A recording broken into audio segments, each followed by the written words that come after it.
Helldivers 2 has done the impossible. It's a game that's come out to incredibly high praise from the people that have been playing it. It only cost $40. It somehow mended relations within the console war, and for the most part, developers and critics that would normally criticize the game for doing better than theirs have stayed silent. For now. Today we're talking about everything Helldivers 2, from its reception online to odd takes that I've seen on the internet, and also how this game contrasts with many of the games that the AAA industry has been trying to shovel down our throats for far too long. So, let's drop in.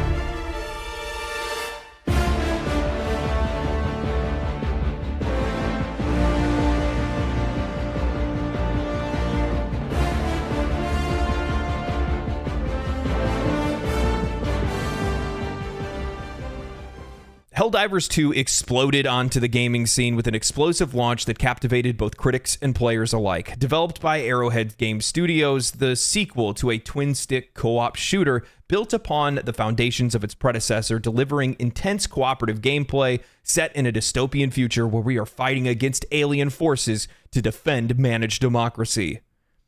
With refined mechanics, enhanced visuals, and expanded content, Helldivers 2 offers a thrilling experience for both veterans of the series and newcomers alike. As of recording this video, Helldivers 2 just reached another peak concurrent player number of over 400,000 players on Steam, with an incredibly consistent climb day after day since the game's release. On February 18th, the CEO of Arrowhead Studios, Johan Pilstead, tweeted saying that the game had over 500,000 concurrent players between PlayStation 5 and Steam, back when the concurrent player count on Steam was just north of 300,000 players. Later clarifying that the servers are capped at 450 until they can fix stability on their back end, as the CEO has clarified multiple times, saying that this is not a resource issue with their servers, it's a code issue.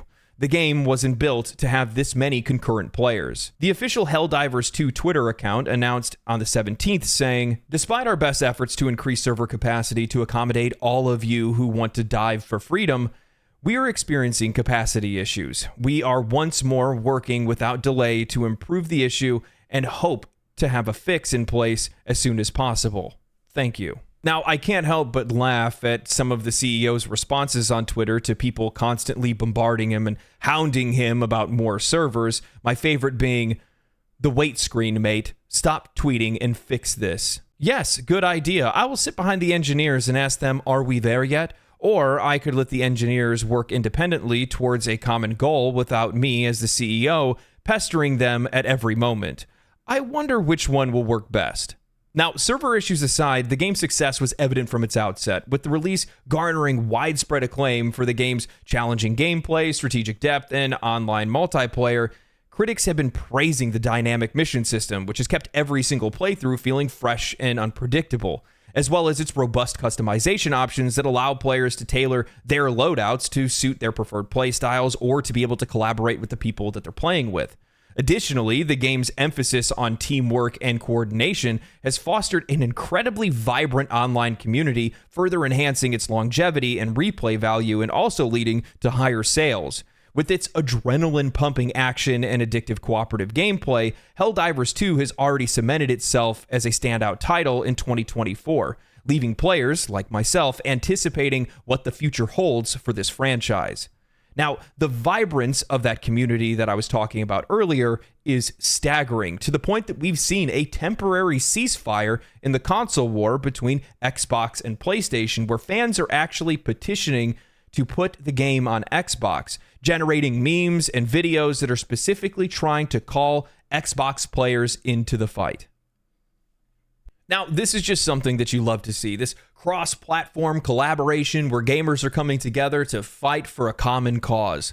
And this is largely one of the reasons why I always talk about having less exclusivity in video games, because it makes for moments like this or moments that are even better than this. And it perfectly suits a game like Helldivers 2, because it's chaotic and hilarious, but it requires a ton of coordination between players. You guys have to be talking about what kind of weapons you're going to bring, what kind of stratagems you're going to bring. You have to actually come up with some type of strategy for many of the things that you're going to do within the time allotted when you guys drop onto a planet. You have to communicate.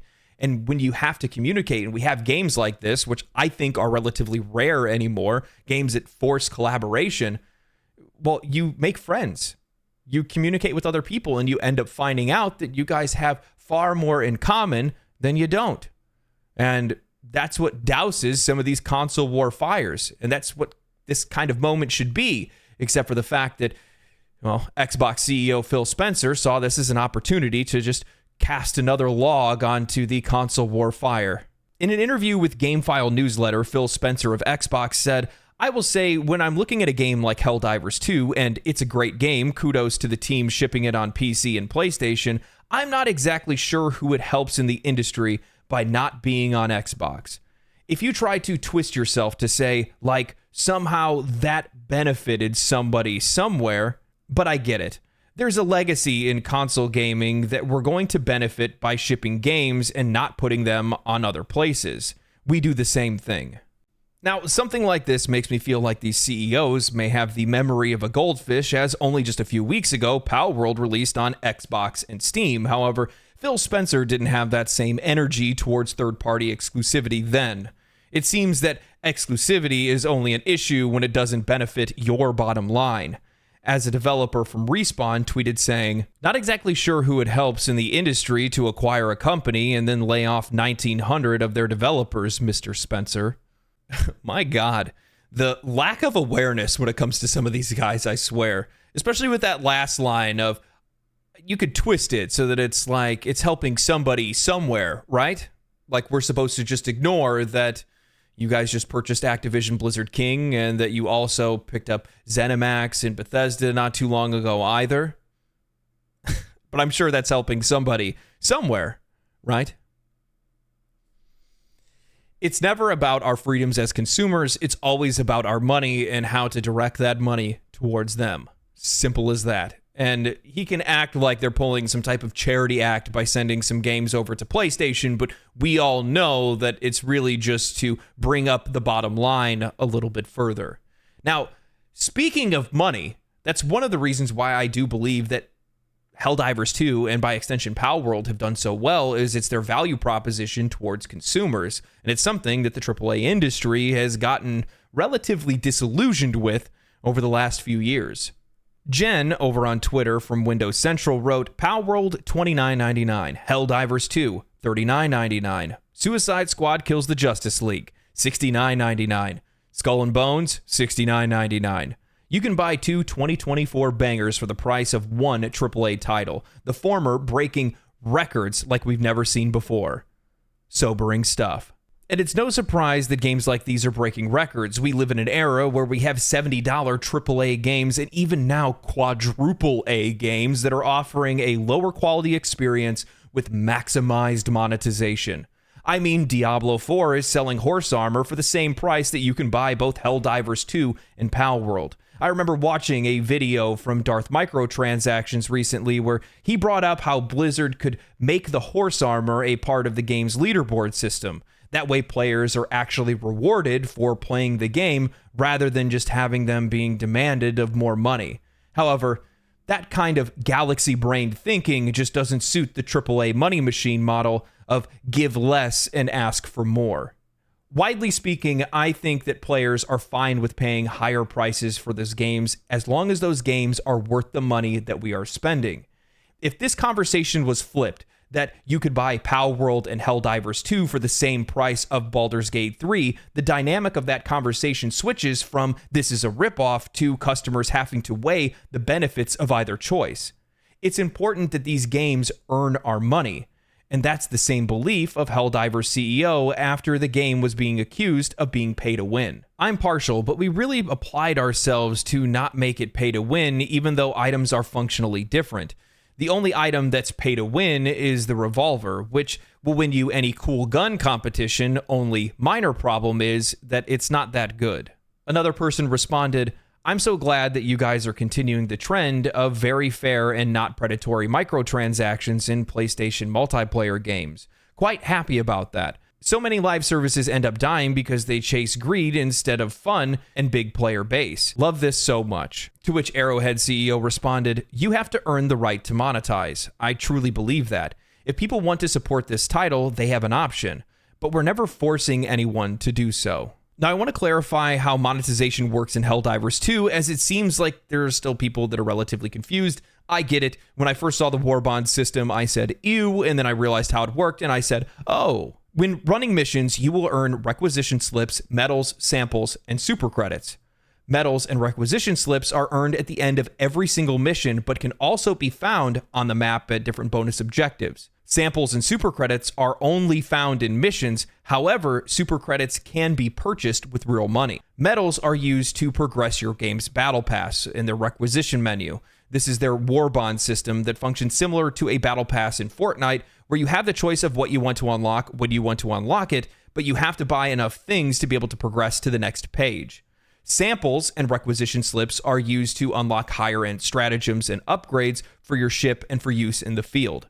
Super credits are used for buying cosmetics or unlocking the premium Warbond, which is the next tier of the battle pass. Warbonds or battle passes do not expire. You'll be able to progress them at your leisure and unlock items as you will.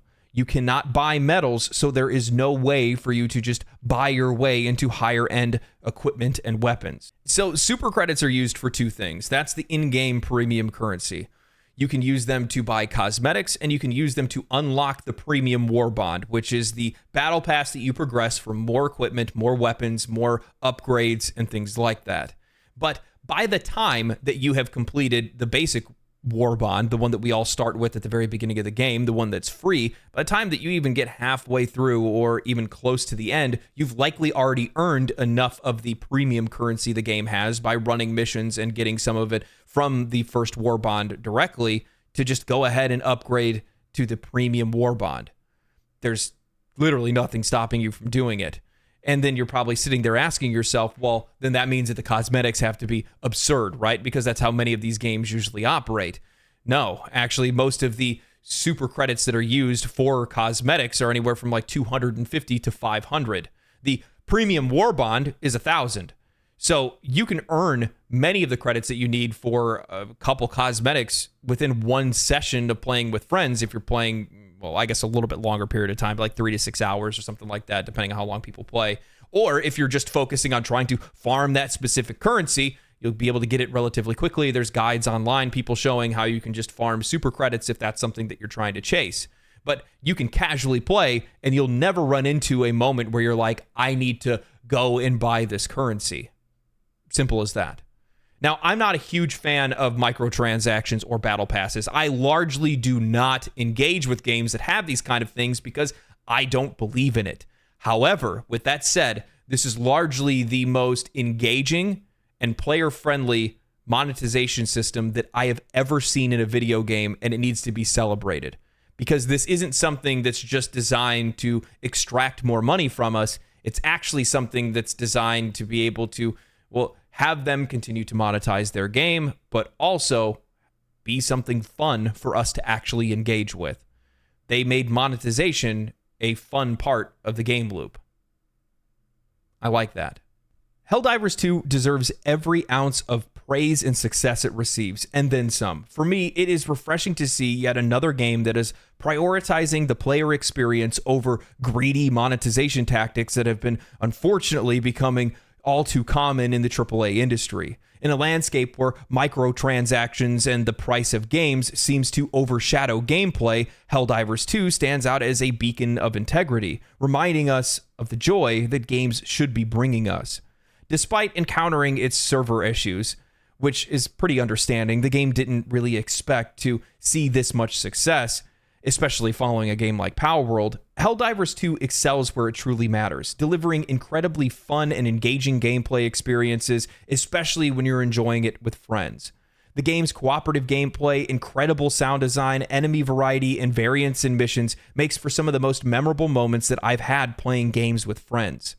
Helldivers 2 is also a stark reminder of the disillusionment that is prevalent in the AAA industry. Learning now that former Halo developers once pitched a game similar to this game's premise underscores the industry's tendencies to prioritize financial gain over creativity and innovation by just continuing to make the same thing over and over again.